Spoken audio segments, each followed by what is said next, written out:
Ndio hivyo, yani mimi nilipotoka pale sasa nikaamua sasa kuingia ndani.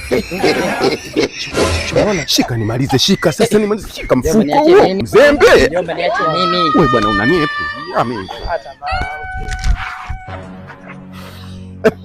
Alafu nyinyi mnakuwa mjaoga, alafu muingia kwenye chumba changu. Vipi nyinyi?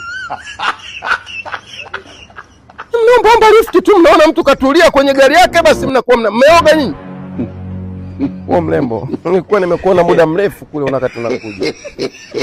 Binti mzuri sana. Umebahatika sana kukutana na mtu ambaye anajiweza kipato. Mtoto mzuri lazima ukae sehemu hizi. Sisi watu wazima ndo tunajua kutunza bwana. Tulia nikubadilishie maisha. Unaitwa nani mami?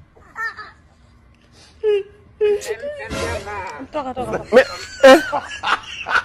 Bahati hiyo mama, unaikataa bahati hiyo? Hiyo bahati.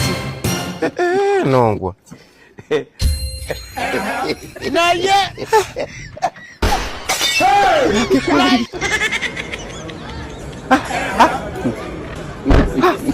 Yake.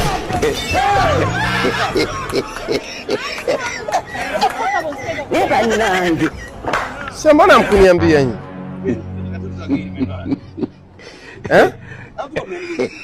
Sasa kinachokufanya uvimbishe mashavu hivyo nini? Mmevimbisha mashavu nini? Maana nyinyi mna dukuduku. Nini mbona mmevimbisha mashavu? Sema kweli ni kutokana kwa Yesu, kwa Mungu Baba kabisa. Una nini moyoni mwenu? Nyau. Nyau unakujua. Kwani?